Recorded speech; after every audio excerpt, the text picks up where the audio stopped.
Ja, Here God, wanneer ons vanmôre so voor U staan, dan aanbid ons U as die ewige, as die almagtige. Dan weet ons U woord is die krag en die waarheid. Dankie vir die bemoediging, die troos. Dankie Here dat ons in ons gees kan sien die oorwinning in Jesus Christus. My gebed is dat ook vanmôre deur die lees van die woord en deur die verkondiging, dat ons bewus sal word van wat dit beteken om regtig U kind te wees.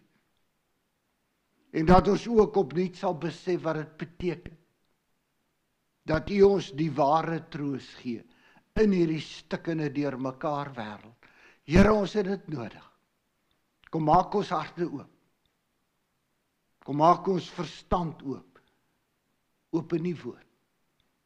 Ons bid dit in Jesus naam. Amen.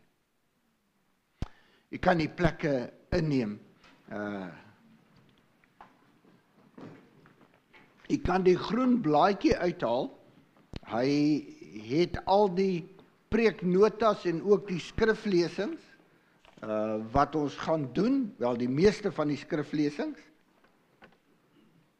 En jy kan dit gerus volg. As jy die Bybels wil oopmaak, ek gaan 2 verse uit Matteus 5 lees. En dan gaan ek 'n paar verse uit Romeine 8 lees. Dit is op die blaadjie, maar jy kan oopmaak die Bybels by Matteus 5 of ook Romeine 8. So kom ons lees Matteus 5. Dit is deel van die bergpredikasie. Jesus is aan die woord.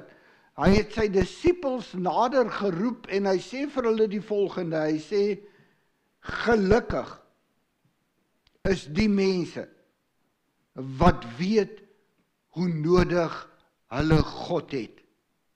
Want die koninkryk van die hemele is hulle deel. Gelukkig is die treurendes, want God sal self hulle trane afvee.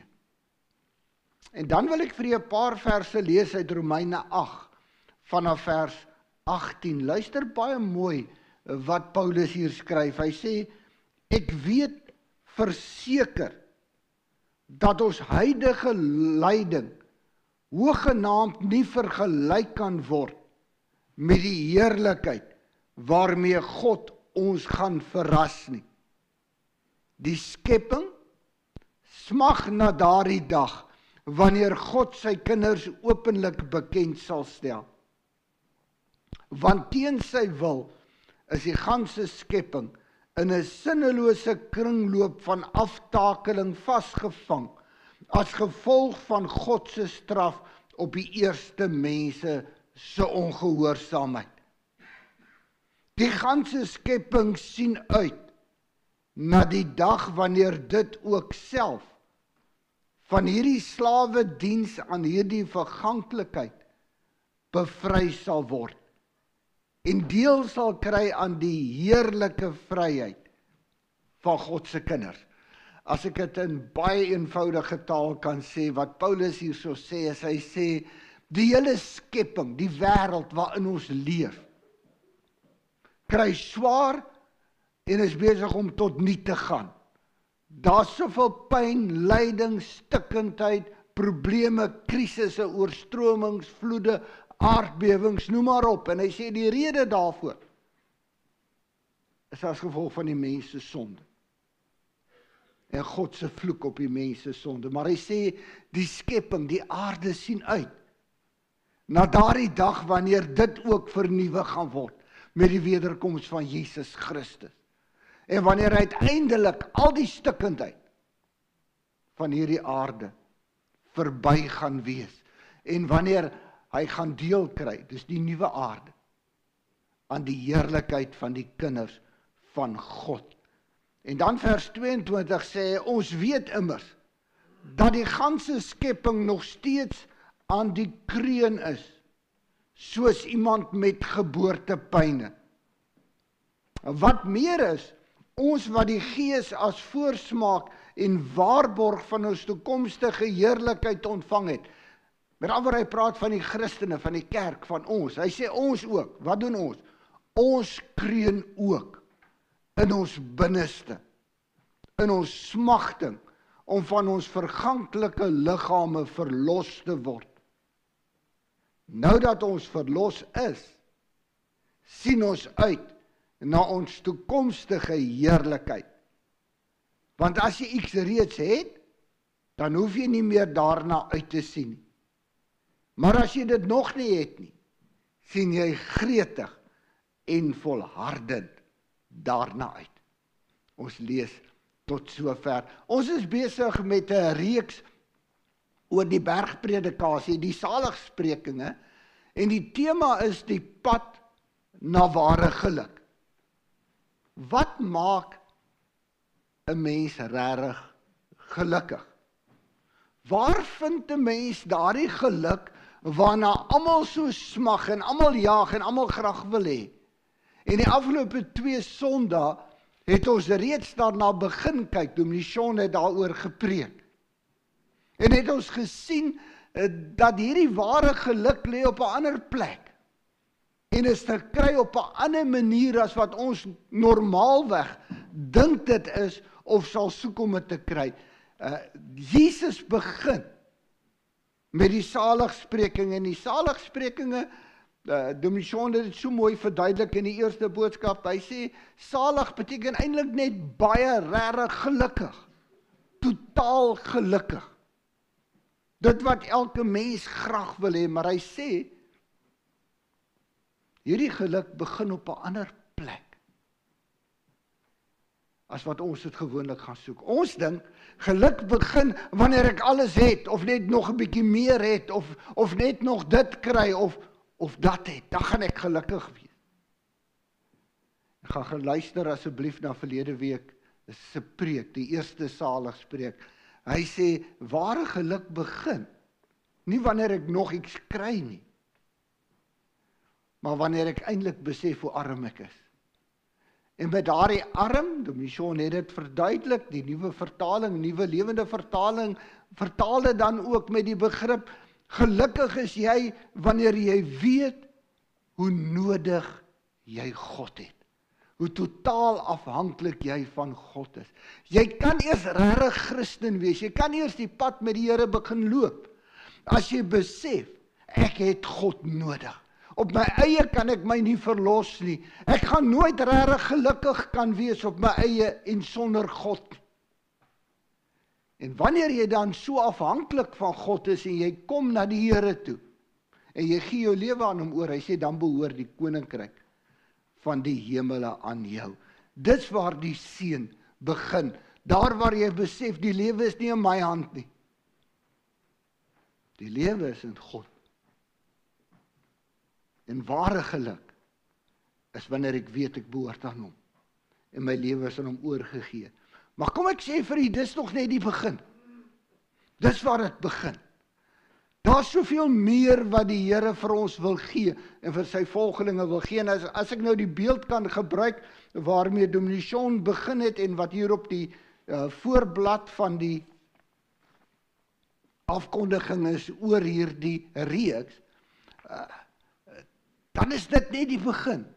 Hy het gepraat oor die voorbereiding, hy het gepraat oor die begin van hierdie pad wat jy stap met God. Ongelukkig bly baie Christene hieronder. Ons gaan nie verder nie. Ja, ons gee ons lewe vir die Here, ja, ons kom tot bekering, want daaroor is ons baie al bepreek. So ons weet ons moet dit doen. Maar dit is asof ons dan ophou. En dan dink alles is oukei. En eintlik mis ons so baie van wat die Here vir ons wil gee. En daarom wil ek julle uitnooi vir die volgende, ek dink daar's nog 5 weke oor. Vir die volgende 5 weke, woon asseblief die eredienste by, skakel in, luister daarna, doen ook die klein groep studie. Daar's ook 'n pragtige studie op Right Now Media, juis oor die saligsprekinge. As jy nou nie weet wat dit in Engels is nie, dis die Beatitudes, maar dit is op die afkondiginge. Jy kan dit gerus gaan kyk. Kyk dit elke week. Daar is ook vrae op die blaadjie, wat jy in die klein groep, of sommer by die huis, kan bespreek. En dit gaan jou help, om hierdie pad met die Here verder te loop. Om meer te ervaar van ware geluk in jou lewe. Kom ek sê vir ek het 'n vermoede dat so baie Christene, kerkmense, loop rond met hierdie gevoel in hulle binneste. Daar moet iets meer wees in hierdie lewe. Dit kan nie net wees dat wat ek nou ervaar en dis maar al nie. Is dit al waaroor Christendom gaan? Is dit al wat dit beteken om kind van die Here te wees? En baie keer is mense sommer diep teleurgesteld met die kerk en sommer met die Here ook. Deel van die probleem. Daar's baie ander redes ook, maar deel van die probleem is omdat ons nie dieper gaan met die woord nie. Omdat ons nie bereid is om meer te hoor, dieper te hoor. En in die saligspreking doen Jesus spesifiek dit. So vandag kom ons by die eerste gevolg. Die eerste gevolg van wanneer ek besef hoe afhanklik ek van God is en wanneer ek my lewe aan hom oorgee.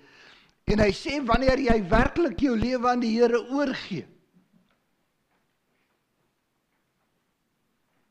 dan begin jy treur. Nou weer eens,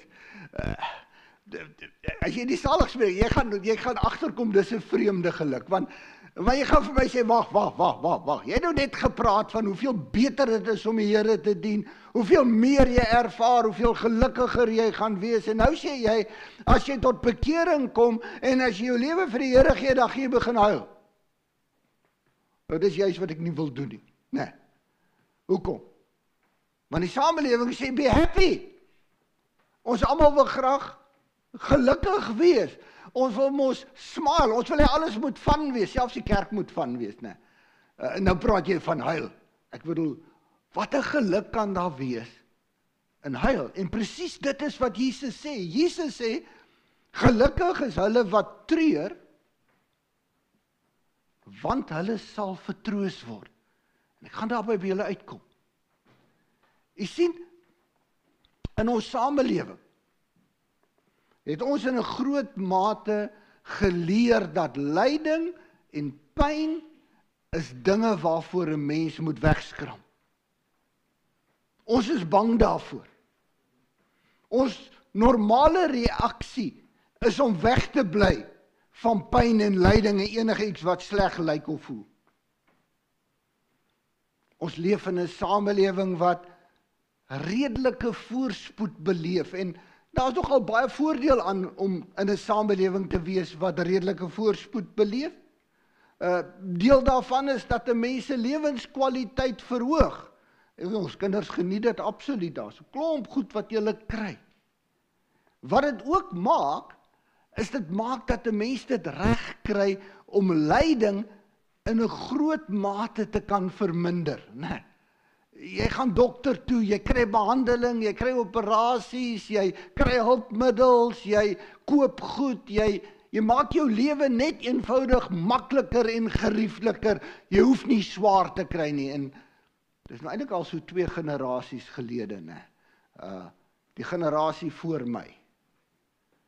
En dis baie oud. Maar hulle het nog deur die depressie gegaan. En baie interessant. Die mense wat deur die depressie gegaan het, het eintlik vir hulle self voorgeneem, ons wil nie hê, ons kinders moet ooit so swaar kry nie. Van ons generasie is daar ook mense wat swaar gekry het. En deel van wat jy wil doen, is jy wil nie hê jou kind moet swaar kry beleef nie, en daarom probeer ons hulle eintlik so maklik moontlik groot maak. Hulle moenie lyding ervaar nie, hulle moenie moeilike dinge ervaar nie, en dis deel van die voorspoedsamelewing waarin ons groot word. Dit het egter ook 'n nadeel. En die nadeel is, dat ons begin leef en dink, dat om regtig gelukkig te wees, moet ek lyding so ver as moontlik uit my lewe uitsny. Ons sê vir onsself, om my kinders om gelukkig te wees, vir myself om gelukkig te wees, moet ek net wegkom van lyding af en van swaar kry af. En mense verloor die vermoë om lyding te kan raak sien en om lyding op 'n positiewe manier te kan hanteer. Ontvlugting, vermyding van lyding, dit raak ons permanente lewenshouding. Ons doen alles in ons vermoë. Net om weg te kom van lyding, van swaar kry, van siekte. As jy nou egter gaan kyk in die Nuwe Testament, jy gaan lees in die evangelies Jesus se optrede, dan sê jy agterkom dat reg deur Jesus se optrede het hy nooit weggeskram van lyding of swaar kry nie. Inteendeel, hy het juist daarvan gepraat. Hy het gesê, die Seun van die Mens het nie eers 'n plek om te bly nie, hy het nie eers 'n huis waarin hy bly nie. Hy het gesê, ek gaan vervolg word, ek gaan ly, ek gaan swaar kry. Hy het gesê, as jy my disipel wil wees, dan moet jy bereid wees om jou kruis op te neem, jouself te verloon en agter my aan te kom. Op soveel plekke praat Jesus oor lyding, praat hy oor swaar kry. Vertel hy die pad wat hy self moet loop en sê hy disipels, volgelinge van hom, is mense wat ook daardie pad loop. Seker een van die bekendste gedeeltes is Lukas 19 vers 49 waar Jesus in Jerusalem inkom. En hy sê 'n klomp goed en dan op 'n stadium as hy so afstap van die Olyfberg af en dan sien hy die stad Jerusalem hier voor hom en dan huil hy. Dan sê hy, o Jerusalem, Jerusalem, hoe graag so ek jou wil mekaar maak soos wat 'n hen haar kuikens by mekaar maak, maar jy wou nie. Dan huil hy oor 'n stad wat verlore is, terwyl die verlosser daar by hulle is. Jy sien, Jesus het nooit van lyding, van gebrokenheid weggestap nie. Hy het nooit probeer om dit weg te praat nie. En in die saligsprekinge kom praat Jesus oor die harde werklikheid van die lewe waarin ons leef. Ek dink baie mense dink, en partykeer word dit ook so verkondig in kerke, dat Jesus ons wil wegvat uit die werklike lewe. Jesus wil ons amper in so 'n mooi, idilliese wêreld invat, waar alles net te wonderlik is, en waar alles net te goed gaan met jou. Ek het dit al gehoor, mense het dit al hoeveel keer vir my gesê, as jy 'n regte Christen is, dan moet jy nie erken van lyding, jy moet nie erken jy is siek nie, jy moet nie erken jy het pyn nie, jy moet nie erken daar stikkindheid in jou lewe nie, jy moet nie daai goed erken nie, want dit is nie waar vir jou nie. Want Jesus het jou daar uit kom vat. Nee, Jesus kom vat ons nie uit die werklikheid van die lewe nie. Jesus. En in die saligsprekinge sien ons dit baie duidelik. Kom konfronteer direk die werklikheid van hierdie lewe. En hy sê om Christen te wees, om kind van God te wees, om regtig gelukkig te wees, begin wanneer ek weet hoe afhanklik ek van God is en die gevolg daarvan is, dat ek 'n oog kry vir die werklikheid van die lyding, die sonde, die stikkindheid, die gebrokenheid juis in hierdie wêreld. Jesus wil hê ek moet die lewe vierkantig in die oë kyk. Jy sien, wanneer ek besef hoe afhanklik ek van God is, en wanneer ek my lewe aan hom oorgee, dan kom Jesus en dan draai hy my terug en hy sê, kyk met nuwe oë na die werklikheid, na die wêreld waarin jy leef. Hy gee my oë wat kan sien, hy gee my 'n hart wat kan voel, sy oë en sy hart. En die krag van die evangelie lê juis daarin, dat ek en jy realisties kan kyk na dit wat in die lewe aan die gebeur. En wanneer ek met God se perspektief na die wêreld kyk, wat sien ek? Kom ek sê jou, as ons werklik met God se oë begin kyk, dan sien ons die stikkindheid van hierdie wêreld. Die nood van hierdie wêreld is baie, baie groter as wat ons ooit sou gedink het. Dan gaan ons oë eintlik oop om te sien die geweldige stikkindheid van die mense en die wêreld waarin ons woon en leef. En dan besef ons, daar's nie vinnige of maklike oplossings vir die probleme van die wêreld nie. Ek wil nou nie die huidige politiek te veel aanspreek nie. Maar julle weet van mense wat sê, binne eerste 2 ure los ek sommer gou die probleme op van die wêreld. As jy met God se oë kyk, dan besef jy, hierdie wêreld is stikkend. Die mense in hierdie wêreld is stikkend. Dan sien jy hoe stikkend dit is. Jy sien die oorlog, jy sien die kindertjies, jy sien mense, jy sien die nood. Jy weet, gaan nie sommer net wegraak nie. Ons kan dit nie sommer net wegwees nie. Dan raak dit jou diep. So diep dat jy nooit weer maar net kan wegkyk.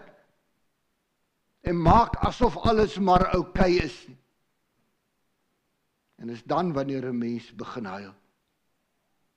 Huil oor hierdie wêreld. Huil oor wat aan die gebeur is. Weet julle, daar lê iets ongelooflik belangriks hierin. Want die samelewing, die wêreld, ons voorspoed maak dat ons nie die dinge wil raak sien nie. Ons sit die televisie af, ons sit oor na 'n ander kanaal toe. Ons lees nie die berigte nie, ons gaan daaroor. Ons wil nie wees in 'n geselskap waaroor hierdie goed gepraat word nie. Hoekom? Want dit ontstel ons wil nie daarvan weet nie. En ons dink as ons nie daarvan weet nie, dan is ons oukei. En dan gaan ons gelukkig wees.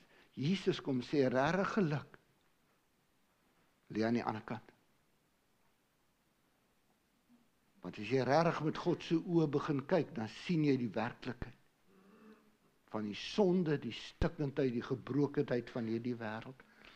Maar dit het ook 'n tweede gevolg. As ek met God se oë kyk, dan sien ek ook die sonde en die stikkendheid in my eie lewe. Dan raak ek eerlik met myself. Goed wat my in die verlede nie geplaat nie, die lelike manier waarmee ek met mense omgaan, die kras taal wat ek gebruik, die selfsugtigheid waarmee ek lewe, wat in die verlede vir my oukei was, nou maak dit my hart seer. Want ek begin dit sien soos wat Jesus dit sien. My hart breek nou vir die dinge wat Jesus se hart breek. Maar derdens begin my oë ook oopgaan vir die nood van mense direk rondom my. Dan sien ek die lyding en die seer van die mense in my gesin, in my familie. Die mense vir wie ek so maklik kan seermaak en net verbygaan en aanstap. Mense wat langs die pad uitval, of wat naby aan my is, medegelowiges, familie. Waar ek in die verlede myself net kon afsluit en vir my sê, dis hulle probleem, hulle moet dit uitsorteer. Wanneer ek God se oë begin kyk en wanneer ek 'n Jesus volgeling is, dan sien ek dit raak. En dan raak dit my en dan begin ek daaroor treur. Weet jy, toe ek voorberei het, toe ek besef, aan die een kant kry ons dit reg, om die goed nie raak te sien nie, gelukkig wees omdat ons dit ontken vir my. Maar daar is iets anderste wat ons ook doen. En dit is as ons dit nie kan ontken of vermy nie, dan veroordeel ons die mense. Ja, hulle soek al na. Hulle het dit mos gesoek. Dis mos hulle eie skuld. Maar weet jy, wanneer ek met God se oë kyk, dan kan ek ook nie eers meer veroordeel nie. Want dan besef ek, hulle is net sulke gebroke mense soos wat ek is. Dan besef ek, daar is in hulle lewe net soveel stikkendheid as wat daar in my lewe is. En dat hulle het ook laste wat hulle moet dra, soos wat ek laste het om te dra. En dan begin ek met God se hart voel. Vir mense in die gutters van die lewe. En nou sê Jesus 'n snaakse ding, hy sê wanneer dit gebeur, dan ervaar jy 'n vreemde soort geluk. Hoekom? Omdat jy ophou weghardloop vir die werklikheid. Omdat jy ophou leef in 'n kamma of in 'n plastiek wêreld wat jy weet nie waar is nie. maar wat jy vir jouself skep en wat die media vir jou skep. Jy kan eers regtig geluk kry, ware geluk, wanneer jy die werklikheid sien wat het gebeur in die wêreld, direk rondom jou en ook in jou eie lewe. En wanneer jy daarmee begin handel. Dit is baie interessant as jy kyk na hoe Jesus die saligsprekinge aan mekaar sit. En daar's met 'n rede kom hulle so volg, so asseblief woon al die dienste by. Die eerste ene is, dit begin waar ek weet hoe afhanklik ek van God is. En dan voordat hy by die derde en die vierdes kom, oor sagmoedig wees en barmhartigheid vertoon. Dis nou volgende week se preek, die praktiese doen van dinge. Kom doen Jesus eers 'n baie belangrike ding. Want jy weet, ons kan so maklik skiep van, ek is afhanklik van God, ek gee my lewe aan hom oor, en nou moet ek sagmoedig wees, en nou moet ek barmhartigheid betoon, en dit raak so amper 'n bietjie kunsmatig, en ek doen dit. Maar wat kom doen hy in die tweede saligspreek? Hy sê, voordat jy prakties iets kan begin doen, moet jy eers jou oë oopmaak. Moet jou kop eers omgedraai word. Moet jy ophou weghardloop van die realiteite van hierdie lewe, ook die realiteite in jou eie lewe. Moet jy ophou om weg te vlug. En moet jy die werklikheid in die oë kyk, want dan kan jy iets doen, dan kan jy regtig barmhartig wees. Eers dan kan jy regtig sagmoedig wees. Jy sien, die Here wil ons kom vrymaak van daardie verlammende angstigheid vir die negatiewe goed in die lewe. Waar die wêreld sê, en ongelukkig, party gelowiges, party kerke ook, onderdruk die negatiewe goed, ontken die negatiewe goed, hardloop weg daarvandaan af, moenie sê dis waar nie, druk dit weg, dan gaan jy gelukkig kan wees. Kom Jesus en hy sê, kyk na die realiteit. Kyk na die realiteit van jouself, sien raak wat rondom jou gebeur. Sien raak wat in die wêreld gebeur, en hy sê, daar sê jy gelukkig wees, hoekom? Daar's 'n rede hoekom. Hy sê, want dan gaan God jou troos. Dan gaan God jou troos. En wat is daardie troos? Wat is daardie troos waarvan hy praat? En hierdie troos het twee kante. Al twee is gegrond in die opstanding van Jesus. Kom ek noem dit kortliks vir u. Aan die een kant lê die troos in die hoop op die toekoms. Ons het gelees in Romeine 8. Jy sien, as kinders van God, kyk ons met oop oë na die stikkendheid van hierdie wêreld, sien ons die gebrokenheid, sien ons dit gaan nie maklik opgelos word nie. Ons huil daaroor. Paulus sê, as kinders van God, die hele wêreld kry swaar. En dis 'n werklikheid. Maar hy sê ook, die kinders van God kry ook swaar, en ons sug ook, en ons kreun ook. Maar hy sê, ons doen dit anders. Ons sug en kreun, nie soos mense wat geen hoop het nie. Hoekom? Want ons sien raak wat nou gebeur, maar ons kyk ook vorentoe. En dan sien ons met verwagting uit na daardie dag, wanneer God alles heel gaan maak. Die nuwe aarde, die nuwe hemel, wanneer ek 'n nuwe liggaam gaan kry, wanneer daar geen siekte, dood meer wees nie. Wanneer God alles gaan kom nuut maak, ook 'n nuwe aarde, sonder enige pyn, lyding, hartseer, oorlog, noem maar op. En dit gee ons hoop. En dit gee my 'n troos.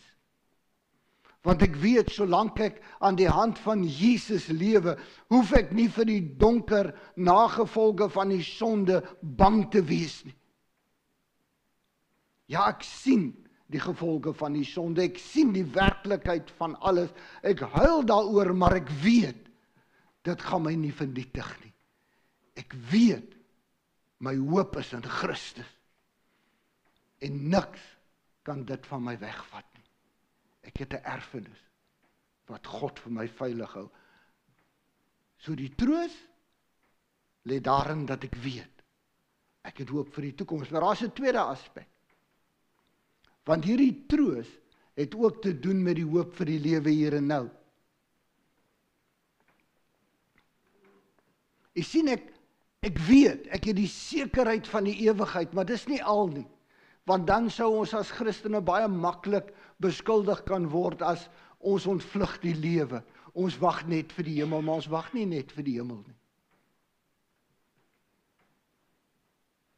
Jy sien, in Christus, die hoop wat God vir ons gee, is nie net op die ewigheid gerus nie, maar is ook in die wete dat Jesus nou in elke oomblik en in elke omstandigheid by my is.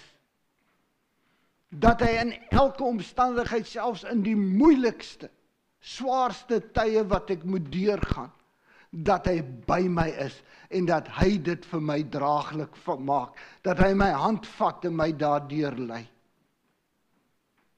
Ek sien, Jesus kom gee vir my die versekering, daai diep vrede en rustigheid.